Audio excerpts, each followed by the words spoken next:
Hello दोस्तों, नमस्कार। मैं सचिन गुप्ता और मेरे YouTube channel Sachin sir GK में आप सभी का स्वागत है। तो चलिए, इससे पहले जो बहुत से वीडियो अपलोड हो चुके हैं, अगर आप लोग नहीं देखे हैं तो जाकर देख लीजिए। आज जो नेक्स्ट टॉपिक है वह है भारत की प्रमुख नदियाँ। तो भारत की प्रमुख नदियों से जो क्वेश्चन पूछे जाते हैं, आज उसके बारे में हम लोग डिस्कस करेंगे। तो जो पहला जो नदी है वह है सिंधु नदी। तो सिंधु नदी का उद्गम स्थल कौन सा है? वह है, कहाँ से उद्गम होता है? वह है बोखरचू हिमनद। जो बोखरचू हिमनद है वह वहाँ से इसका जो उद्गम होता है। तो नेक्स्ट है जो सिंधु नदी की संपूर्ण लंबाई है, जो सिंधु नदी की संपूर्ण लंबाई है, जो तिब्बत के पठार से तिब्बत से और खंबात की खाड़ी तक इसकी लंबाई कितनी होती है? तो इसकी लंबाई जो है 2880 किलोमीटर इसकी लंबाई है। तो ये भारत में इसकी लंबाई कितनी है? भारत में इसकी लंबाई जो है 709 किलोमीटर इसकी भारत में लंबाई है।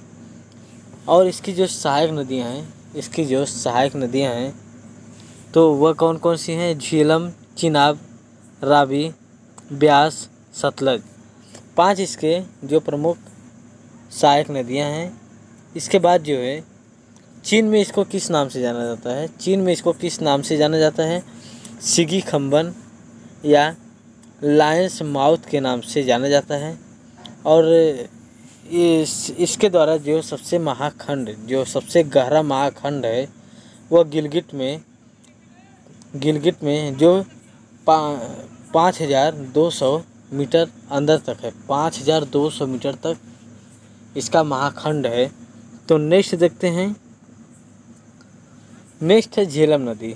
झेलम नदी इसका जो उद्गम जो है बेरी नाग है वहाँ से इसका उद्गम होता है।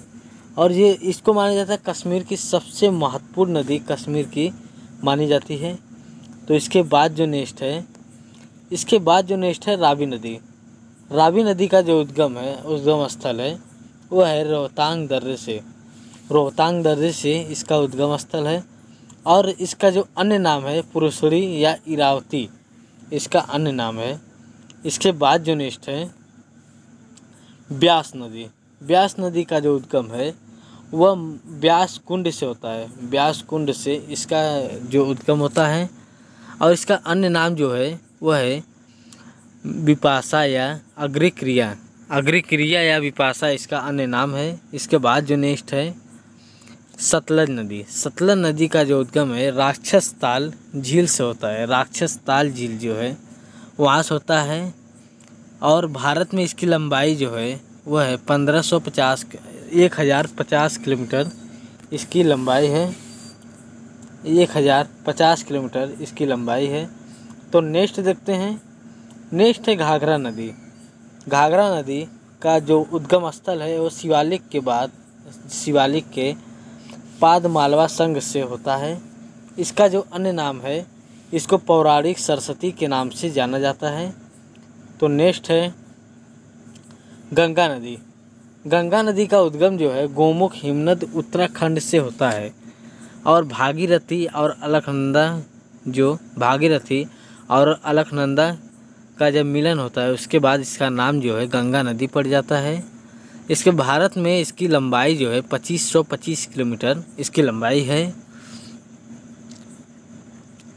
इसको भारत का बृहत्तम नदी माना जाता है, जो सबसे बृहत्तम नदी इसको माना जाता है। और इसको बांग्लादेश में किस नाम से जाना जाता है? बांग्लादेश में इसको पद्मा के नाम से जाना जाता है।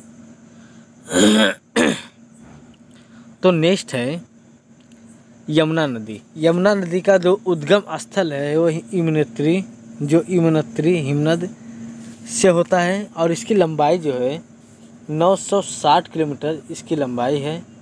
यमुना और गंगा का जो मिलन होता है वह प्रयागराज में होता है। इसके बाद जो नेक्स्ट है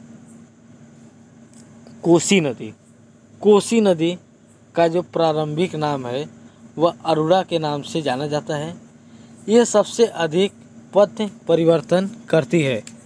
यह सबसे ज़्यादा पद परिवर्तन करती है। और ये बिहार की शोक नदी मानी जाती है।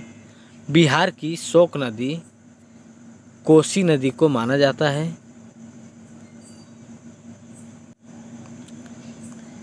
इसके बाद जो नेक्स्ट है वह है दामोदर नदी। दामोदर नदी को बांग्लादेश का जो बंगाल का शोक नदी माना जाता है, जो बंगाल की शोक नदी है वह है दामोदर नदी।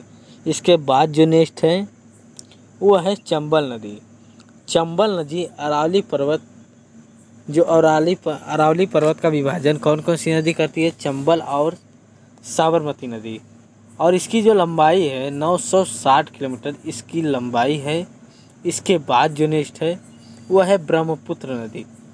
ब्रह्मपुत्र नदी का उद्गम जो है मानसरोवर झील, जो चेमायुंगदुंग से होता है, मानसरोवर झील के पास चेमायुंगदुंग से होता है।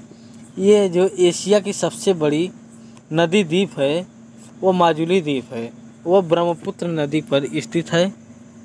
इसके बाद जो नेक्स्ट है वो है नर्मदा नदी। नर्मदा नदी किस घाटी से गुजरती है? वो विभ्रंश घाटी से गुजरती है। और गिरती कहाँ पे है?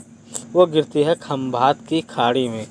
इसके बाद जो नेक्स्ट है वह है ताप्ती नदी। जो ताप्ती नदी कहाँ से उद्गम होता है? यह सतपुड़ा की पहाड़ी से होता है और इसकी जो लंबाई है 700 किलोमीटर है। 700 किलोमीटर इसकी लंबाई है। और ये किस घाटी से बहती है? वो विभ्रंश घाटी से बहती है। और ये मुहाना कहाँ पे बनाती है? मुहाना सूरत में बनाती है। सूरत में ये मुहाना बनाती है। इसके बाद जो चैप्टर है यहीं पे समाप्त होता है। थैंक यू, धन्यवाद।